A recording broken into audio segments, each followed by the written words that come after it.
हम लोग शाम के टाइम पे आ गए हैं यहाँ पे। आप देख रहे होंगे बोर्ड लगा हुआ है प्रयागराज महाकुंभ 2025। बट अभी हम सबसे पहले चल रहे हैं बड़े हनुमान जी मंदिर दर्शन करने के लिए, क्योंकि कल भीड़ ज़्यादा हो जाएगी, इसलिए हम दर्शन आज ही करेंगे। और इस महाकुंभ के बारे में भी थोड़ा सा आपको कल सुबह बताएंगे क्या महत्व है, और इसके बारे में पूरा आपको बताएंगे। तो अभी हम चलते हैं बड़े हनुमान जी मंदिर पे। तो अभी हम लोग आ गए लेटे हनुमान जी के मंदिर में, और जहाँ से एंट्री हो रही है अभी पूरा चेंज हो गया है यहाँ पे।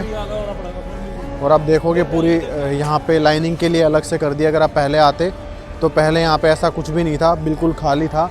और ये जो सीधे हाथ में ये फोर्ट है यहाँ पे, जो अकबर फोर्ट है, और ये अभी पूरा आर्मी के अंडर में है, क्योंकि यहाँ पे आर्मी की अंदर छावनी है, तो अंदर जाना अलाउड नहीं है। संडे की संडे खुलता है, जो अभी हमने पता किया है। और बाकी तो यहाँ पे अभी चलने के लिए लाइनें मतलब ये लगा दिया है ताकि असुविधा ना हो किसी को, तो आप जा सकते हो, क्योंकि भीड़ ज़्यादा है, भीड़ के लिए ये लगाया गया है। तो बारिश के टाइम पे जो ये बड़े हनुमान जी का मंदिर है, यहाँ पे पूरा पानी भर जाता है। ये पीछे फोर्ट है और इसके आगे मतलब ऊपर तक पानी आ जाता है पूरा। वहाँ पे निशान भी बने हुए हैं पानी के थोड़े से वाइट, तो यहाँ तक पूरा पानी आ जाता है, पूरा भर जाता है बारिश के टाइम पे।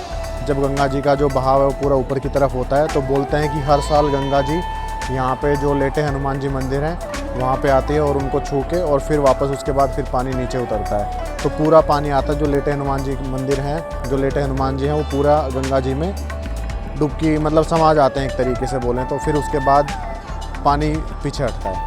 माना जाता है कि हनुमान जी की जो है विचित्र और भव्य प्रतिमा है वो 20 फुट लंबी है और ज़मीन से 6 से 7 फुट नीचे है। और संगम नगरी प्रयागराज में इनको 2-3 नाम से जाना जाता है: बड़े हनुमान जी, किले वाले हनुमान जी, लेटे हनुमान जी और बांध वाले हनुमान जी। और इस प्रतिमा के बारे में ये भी बोलते हैं कि जो इनके बाएं पैर के नीचे है कामदा देवी है, दाएं पैर के नीचे अहि रावण दबा हुआ है, उनके दाएं हाथ में राम लक्ष्मण और बाएं हाथ में गदा शोभित है। और बजरंगबली यहाँ आने वाले सभी भक्तों की मनोकामनाएं पूर्ण करते हैं। और यहाँ पे ये भी कहा जाता है कि जब लंका पे जीत हासिल करने के बाद हनुमान जी वापस लौट रहे थे तो उन्हें थकान महसूस होने लगी, तो सीता माता ने उन्हें ये कहा कि आप यहाँ पे संगम पर थोड़ी देर के लिए लेट जाइए। और इसी को ध्यान में रखते हुए यहाँ पे लेटे हनुमान जी का मंदिर बनाया गया। और ये मंदिर कम से कम यहाँ पे 1000 साल पुराना माना जाता है। और जैसा कि आप सबको पता है कि प्राचीन काल में जो मुग़ल शासक थे वो हिंदू मंदिरों को तोड़ते थे, लेकिन जब यहाँ पे जो मुग़ल सैनिक थे वो हनुमान जी की प्रतिमा को हिला ही नहीं पा रहे थे। और जैसे जैसे प्रतिमा को उठाने का वो कोशिश कर रहे थे वैसे वैसे उतनी वो धरती के अंदर जा रही थी। और यही वजह है कि यहाँ पे प्रतिमा धरातल के इतनी नीचे बनी हुई है। तो चलिए अभी मंदिर में अंदर चल के दर्शन करते हैं। और आपको यहाँ से हल्के हल्के हनुमान जी के दर्शन दिख भी रहेंगे, आपको उनकी आंखें नज़र आ रही होंगी। तो जैसे आप मंदिर के अंदर एंटर करोगे आपको सीढ़ियों से उतर के नीचे जाना पड़ता है। और जो इसका टाइम है वो रात्रि को 9 बजे तक है, तो आप यहाँ पे रात को 9 बजे से पहले पहले आ जाओ, ताकि आप यहाँ पे आराम से बढ़िया तरीके से हनुमान जी के दर्शन कर सको।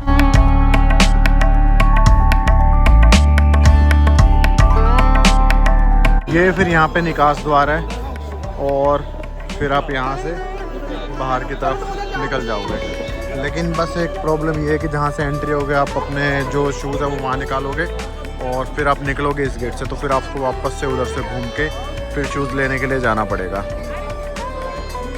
तो जैसे ही आप बड़े हनुमान मंदिर से बाहर आओगे, यहाँ पे शंकर विमान मंडपम है, तो आप यहाँ पे भी जा सकते हो। अभी रात हो गई, रात को ये बंद है, सुबह के टाइम पे ये खुलता है, तो आप यहाँ पे भी आके अंदर जा सकते हो। शंकर विमान मंडपम काफ़ी सुंदर बना हुआ है ये ऊपर तक।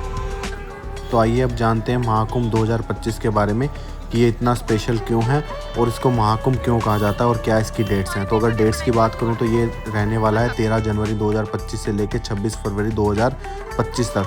अब इसके बारे में जानते हैं कि ये महाकुंभ क्यों है। तो हज़ारों वर्षों पहले देवता और असुरों के बीच में समुद्र मंथन हुआ था, और उस मंथन में कई सारी चीज़ें निकली थी, जिसमें से एक था अमृत कलश। और उस अमृत कलश को देवता लेकर भाग गए, तो फिर उसके पीछे पीछे असुर उनका पीछा करते रहे 12 दिनों तक। और उसके बाद उन 12 दिनों पे अलग अलग जगह पे 4 जगह पे ये अमृत कलश से बूंदें गिरी थी। और जो वो 4 जगह हैं वो हरिद्वार, प्रयागराज, उज्जैन, नासिक, और इन्हीं 4 जगहों पर कुंभ होता है। और अगर कुंभ की बात करें तो ये 12 वर्षों में ही क्यों होता है, तो जो देवताओं का एक दिन है वो धरती के 1 वर्ष के बराबर होता है। तो देवता उसको 12 दिनों तक लेके इधर उधर भागते रहे थे, इसलिए ये 12 दिन हो गए, और 12 दिन से हो गए 12 वर्ष। तो अगर मैं बात करूं कुंभ और महाकुंभ क्या है, तो जो अर्थ कुंभ होता है वो 6 साल में एक बार होता है। फिर उसके बाद होता है पूर्ण कुंभ जो होता है 12 साल में। और फिर उसके बाद होता है महाकुंभ जो होता है जब 12 पूर्ण कुंभ हो जाते हैं, उसके बाद आता है महाकुंभ, यानी कि 144 साल बाद। और अगर आप इस बार वाला अगर महाकुंभ अटेंड नहीं कर पाते हो तो आपको ये अटेंड करने के लिए आपको लेने पड़ेंगे 3 जन्म, क्योंकि अब ये इसके बाद आएगा 144 साल बाद। और अंक ज्योतिष के अनुसार इसका महत्व और भी बढ़ जाता है, क्योंकि जो 144 साल है अगर आप इसको जोड़ करोगे तो इसका जोड़ आएगा 9, और 2025 का जोड़ करोगे उसका जोड़ भी आएगा 9, और जो 9 होता है वो मंगल ग्रह का प्रतिनिधित्व करता है, और इसलिए जो इसका संयोग है वो और भी विशेष बन जाता है। तो अब प्रयागराज पहुंचने के तरीके बताते हैं आपको। हम लोग गए थे दिल्ली से रोड से, तो ये दिल्ली से पड़ता है 720 किलोमीटर, आपको लेंगे 12 से 13 घंटे। आप फ्लाइट से भी जा सकते हो और ट्रेन से भी जा सकते हो, तो जैसा आपको ठीक लगे आप वैसे ट्रैवल कर सकते हो। तो ये है यहाँ पे आप देख सकते हो जो इम्पोर्टेंट डेट्स हैं सनातन गर्भ महाकुंभ की। जो स्नान पर्व है तो कल है 13 जनवरी को, फिर है 14 जनवरी को मकर संक्रांति, फिर मौनी अमावस्या वाला दिन है 29 जनवरी, फिर बसंत पंचमी वाले दिन है 3 फरवरी, फिर माघी पूर्णिमा 12 फरवरी, और जो लास्ट है वो है महाशिवरात्रि वाले दिन 26 फरवरी। तो जो ये प्रोग्राम भी चलेगा यहाँ पे महाकुंभ का, वो चलेगा 13 जनवरी से लेके 26 फरवरी तक। तो आप यहाँ पे आओ और आके और महाकुंभ का लाभ उठाओ, क्योंकि ये महाकुंभ जो पूर्ण महाकुंभ हो रहा है ये 144 साल बाद हो रहा है, क्योंकि जब 12 महाकुंभ हो जाते हैं उसके बाद आता है पूर्ण महाकुंभ। तो जो इस बार हो रहा है प्रयागराज में वो हो रहा है पूर्ण महाकुंभ। और यहाँ पर प्रयागराज में पहुँचने के बाद संगम तक पहुँचना इतना आसान नहीं। आप देखोगे लोग बहुत पैदल जा रहे हैं, बूढ़े लोग हैं वो रिक्शा में जा रहे हैं, बहुत मुश्किल। Hello good morning again, welcome on our channel. तो अभी जैसा कि आपको पता है हम लोग प्रयागराज में हैं, और सुबह सुबह हम ब्रेकफास्ट करने आए हैं नेत्राम मूलचंद जी पे। यहाँ पे मिलते हैं पूड़ी कचौड़ी जलेबी। तो अभी अंदर चलते हैं, अंदर चल के यहाँ पे हम ब्रेकफास्ट करेंगे और उसके बाद फिर हम चलेंगे कुंभ के लिए।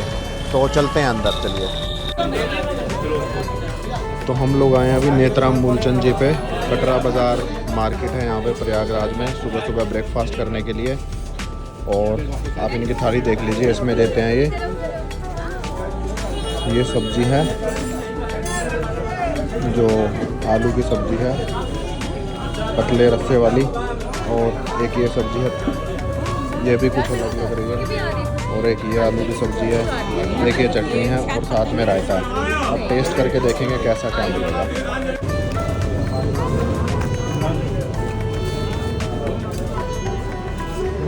तो अभी ये कचौरी भी आ गई यहाँ पे, और जो इसके अंदर पिट्ठी भरी हुई है, उड़द दाल की पिट्ठी है। आप देखिए अंदर पूरी उड़द दाल के अंदर पिट्ठी है, और बिल्कुल गरम गरम आ गई है। अब इसका जायका लेके देखते हैं। ये कुछ आलू की सब्ज़ी मेरे को अलग लग रही है, तो इसके साथ जायका लेते हैं।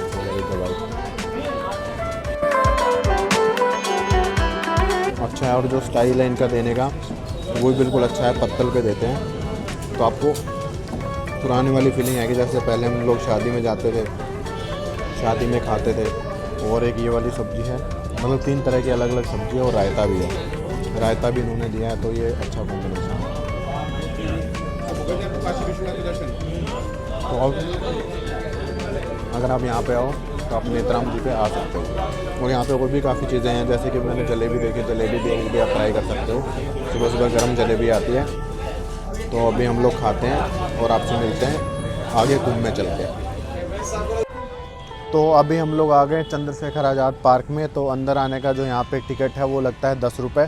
10 रुपये लेके आप अंदर आएंगे। फिर यहाँ से आपको मिलेगा जो इलाहाबाद म्यूज़ियम है उसमें जाने का टिकट, वो है 50 रुपये टिकट है यहाँ पे। और जो इसका डे रहता है वो रहता है मंगलवार से और संडे तक, मतलब ट्यूसडे टू संडे रहता है। और टाइमिंग लिखी हुई है यहाँ पे विजिटर्स के लिए 10:30 से शाम को 6 बजे तक। और जो टिकट मिलता है वो मिलता है सुबह 10:30 से 5:30 बजे तक। और ये हर मंडे को बंद रहता है। आज मंडे है और Sunday followed by second Saturday, मतलब सेकंड सैटरडे बंद रहता है और एवरी मंडे बंद रहता है। और उसके अलावा जो भी गवर्नमेंट हॉलीडेज़ रहते हैं उसमें भी बंद रहता है। और जो इसकी टिकट है वो टिकट है इसकी 50 रुपीज़ टिकट है। और जो चिल्ड्रन है 9 से 18 साल के लिए उनके लिए 20 रुपये है। और जो स्टूडेंट है क्लास 12 तक उनके लिए फ्री है। और इंडियन के लिए 50 है, फॉरेनर के लिए जो है यहाँ पे वो 500 है एडल्ट के लिए। और जो फॉरेनर चिल्ड्रन है उनके लिए है 200 रुपीज़। उसके अलावा यहाँ पे मेरे को कोई कैमरे का फ़ोटोग्राफी चार्जेस हैं फॉर विजिटर्स। अगर DSLR कैमरा है तो 200 रुपये अलग से चार्ज लगेंगे उसके। बस इतना ही है यहाँ पे। और जो अंदर चंद्रशेखर आज़ाद जो यहाँ पे अंदर चलते हैं, यहाँ पे अंदर पे इन्होंने वो पिस्टल रखी हुई है जिससे चंद्रशेखर आज़ाद जी ने अपने आप को खुद को गोली मारी थी अंग्रेज़ों की गोली से बचने के लिए, कि वो अंग्रेज़ों की गोली से नहीं मरना चाहते थे। इससे बढ़िया उन्होंने सोचा कि वो अपने खुद ही गोली मार के और वो शहीद हो जाएं। तो इसी यहीं पे इलाहाबाद में इसी पार्क में यहाँ पे वो शहीद हुए थे। तो अभी म्यूज़ियम तो बंद है, वो हम आपको नहीं दिखा पाएंगे। तो थोड़ा सा यहाँ पे घूमते हैं, आनंद भवन भी यहीं पे है अंदर, और फिर उसके बाद हम लोग संगम चलते हैं। तो यहाँ पे अंदर इतना ही है, दिखाते हैं, और अंदर जितना होगा यहाँ पे बस ये। हमें भी नहीं पता था कि मंडे को ये बंद रहता है, बट अभी मंडे बंद है, तो बाकी अब तो कुछ नहीं कर सकते हैं। अब कभी आएंगे यहाँ पे फिर आपको दिखाएंगे यहाँ पे अंदर की ये कैसा है।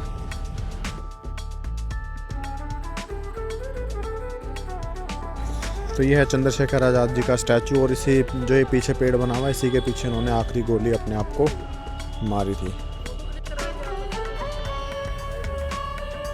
तो 3 किलोमीटर में बना हुआ है ये पार्क। तो सब लोग यहाँ पे आ रहे हैं, और यहीं पे आपको अपने जूते चप्पल उतारना पड़ेगा, और फिर आप आगे जाके अपनी फ़ोटो खिंचवा सकते हैं।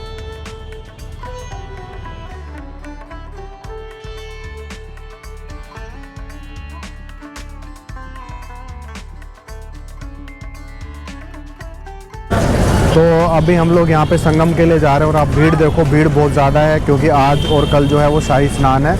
तो शाही स्नान को लेके यहाँ पे काफ़ी भीड़ है, और पीछे ही बैरिकेड है, बैरिकेड पे सबको रोक दिया गया, अंदर गाड़ी अलाउड नहीं है। तो यहाँ से तकरीबन 3 से 4 किलोमीटर पैदल जाना पड़ेगा आगे, और उसके बाद ही फिर वहाँ पे आगे संगम स्टार्ट है। तो आगे चलते हैं, देखते हैं कितनी दूर पैदल जाना पड़ेगा, वो आपको अपडेट हम आगे देते रहेंगे। जिस दिन यहाँ पे शाही स्नान है, अगर आप उसके दौरान यहाँ पे आ रहे हो तो उस टाइम पे यहाँ पे बसेस, ट्रेन वो सब बंद है, वो सब फाफा मऊ जंक्शन या दूर यहाँ पे रोकी जा रही है, और वहाँ से आपको जब पैदल आना पड़ेगा तो वो 10 से 14 किलोमीटर तक है। और आप देखोगे सभी लोग काफ़ी परेशान भी हो रहे हैं, जो बूढ़े लोग हैं वो सब अपना सामान साथ में लेके और काफ़ी दूर से पैदल आ रहे हैं। तो यहाँ से पुल के नीचे से जाना है आपको, एकदम सीधा सीधा, पुल के ऊपर नहीं जाना है। जब आप संगम पेट्रोल टंकी से सीधा आओगे तो उससे पुल के ऊपर नहीं जाना है, पुल के नीचे से सब लोग जा रहे हैं, तो यहीं जाना है। और देखते हैं आगे से अगर कोई रिक्शा वगैरह मिलती है, क्योंकि यहाँ पे अंदर अभी तो साइकिल को भी नहीं आने दे रहे। अभी एक साइकिल जा रही थी तो उसको भी रोक लिया गया, और बाकी तो अभी चल के देखते हैं आगे कैसा क्या है। तो यहाँ से जो बड़े हनुमान जी का मंदिर है वो 2 किलोमीटर है, और जो संगम है वो 2.5 किलोमीटर है। बड़े हनुमान जी के मंदिर से 300 मीटर पे ही है संगम पॉइंट। तो अभी वहाँ चलेंगे, और बाकी यहाँ पे अंदर अलाउड तो नहीं है, आपको पैदल ही जाना पड़ेगा। अभी तक कोई रिक्शा वगैरह मिली नहीं है, तो पैदल ही चल रहे हैं सब लोग। और बोतल आप ही अपनी लेके आइएगा बाहर से। यहाँ पे स्टार्टिंग में 80 रुपये की दे रहे थे, जैसे जैसे अंदर जा रहे हैं अब 100 रुपये रेट हो चुका है यहाँ पे। कहाँ उतारोगे? तो यहाँ पे भी 50 रुपीज़ ले रहे हैं चार्ज, और आगे संगम से पहले उतारेंगे आपको, थोड़ा सा आगे तक नहीं जाएगी। 50 रुपये ले रहे हैं एक बंदे का, एक जने का 50 रुपये। अभी हमारी रिक्शा वाले भैया से बात हुई तो उन्होंने बोला है कि यहाँ पे सिर्फ 5 ही बैटरी रिक्शा चल रही है, जबकि जो परमिशन आई वो 25 बैटरी रिक्शा की है, और ये जो रिक्शा है वो भी यहाँ पे अयोध्या से मंगाई गई, यहाँ की नहीं है। तो जो रिक्शा वाला है, रिक्शा वाले ने यहीं पे उतार दिया है, जहाँ से बड़े हनुमान जी मंदिर के लिए जाते हैं यहीं तक आएगा रिक्शा वाला। उसके बाद फिर यहाँ से आपको फिर पैदल जाना पड़ेगा। कल शाम को आए थे जब तो बिल्कुल भीड़ नहीं थी, अभी भीड़ भी थोड़ी ज़्यादा हो गई है। तो अभी आगे चल के देखते हैं और कितनी भीड़ मिलेगी। तो अगर आप भीड़ देखोगे तो यहाँ पे लाखों करोड़ों की तादाद में जो श्रद्धालु हैं वो आए हुए हैं, तो भीड़ बहुत ज़्यादा है। एकदम आप अपने सेफ़ तरीके से यहाँ पे ट्रैवल करो और यहाँ पे स्नान करने के लिए आओ। और यहाँ से अभी जो संगम है, संगम का डिस्टेंस है यहाँ से तकरीबन 3 किलोमीटर, तो आपको काफ़ी पैदल चलना है। तो ये देखिए आप भीड़, कितनी भीड़ हो रही है, ज़बरदस्त भीड़ हो रही है अभी यहाँ पे।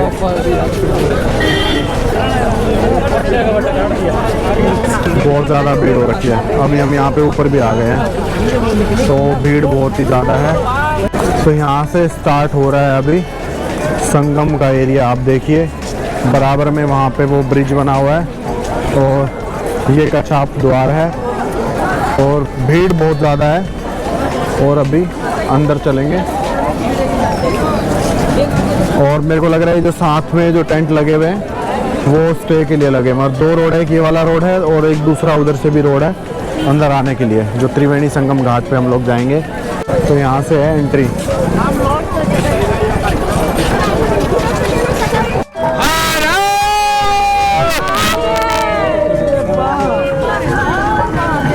तो यहाँ से है नंदी द्वार, इससे आगे आएगा संगम।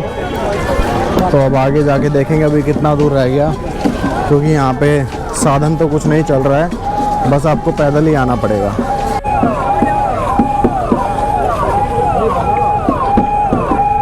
तो तकरीबन आधा घंटा लगा हमको यहाँ पे संगम तक आने के लिए। और आप यहाँ पे देखिए, अब ये है पहली झलक यहाँ की। एक काम करेंगे, नाव में लेके चलेंगे, ठीक है। तो संगम में आप शाही स्नान के लिए आप सुबह के टाइम से लेके 2-3 बजे से लेके आप शाम तक आ सकते हो। तो हमने यहाँ पे भी सुबह के टाइम पे स्नान किया है। अभी शाम हो गई है यहाँ पे, और जो ये छोटे कैबिन बनाए हुए हैं ये महिलाओं के लिए बनाए हुए हैं चेंज करने के लिए। और यहाँ पे ज़्यादा कुछ नहीं है, टी शर्ट्स वगैरह मिल रही है, कुछ हल्का फुल्का खाने का मिल रहा है। और बाकी आप देख लो यहाँ पे। आप अगर बोट में संगम पे जाना चाहते हो तो बोट आपको यहाँ से नहीं मिलेगी, यहाँ से बंद कर दी गई है। तो जो आपको बोट मिलेगी वो मिलेगी नए पुल से या जो सरस्वती घाट है वहाँ से। और बोट के चार्जेस भी शायद चेंज होंगे, तो अब वहाँ पे जाके आपको देखना पड़ेगा कि अब बोट के चार्जेस क्या ले रहे हैं, क्योंकि बोट के चार्जेस जो पहले थे वो थे 50 से 60 रुपये, अब ज़्यादा ले रहे हैं। और शाम के टाइम पे सारे श्रद्धालुओं के ऊपर हेलीकॉप्टर से पुष्प वर्षा भी की गई। तो हेलीकॉप्टर यहाँ पे 3-4 बार आया, और शायद इसमें योगी जी भी थे, और वो जितने भी श्रद्धालु हैं सबके ऊपर फूलों की बारिश भी कर रहे थे। और जो बोलते हैं कि कुंभ में लोग गुम होते हैं, तो वो हमने यहाँ पे अपनी आंखों से देखा और कानों से सुना, क्योंकि यहाँ पे लोग अनाउंसमेंट भी कर रहे थे। तो गांव से जो लोग आए हैं सबके पास फ़ोन नहीं होते हैं, तो उनके कुछ लोग गुम हो गए थे। आप बैकग्राउंड में सुन भी सकते हो जो वो लोग अनाउंसमेंट कर रहे हैं।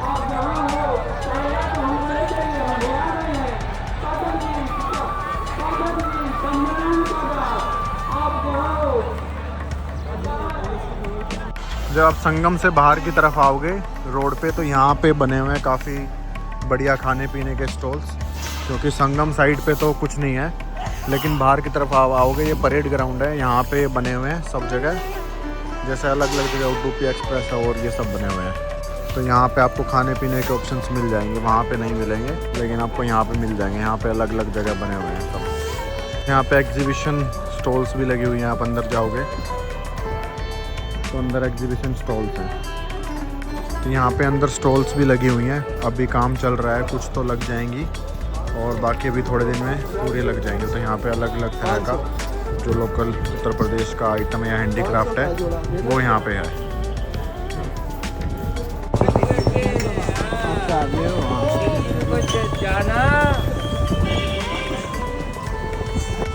कुंभ मेले से बाहर निकलने के बाद फिर हम लोग आ गए हैं प्रयागराज का बहुत ही फेमस देहाती रसगुल्ला है, और यहाँ पे रसगुल्ले का जायका लेने के लिए, क्योंकि वैसे तो अंदर भी काफ़ी ऑप्शंस थे, आप अंदर भी ट्राई कर सकते हो, बट हमें यहाँ का फेमस खाना था। तो आइए इसका जायका लें।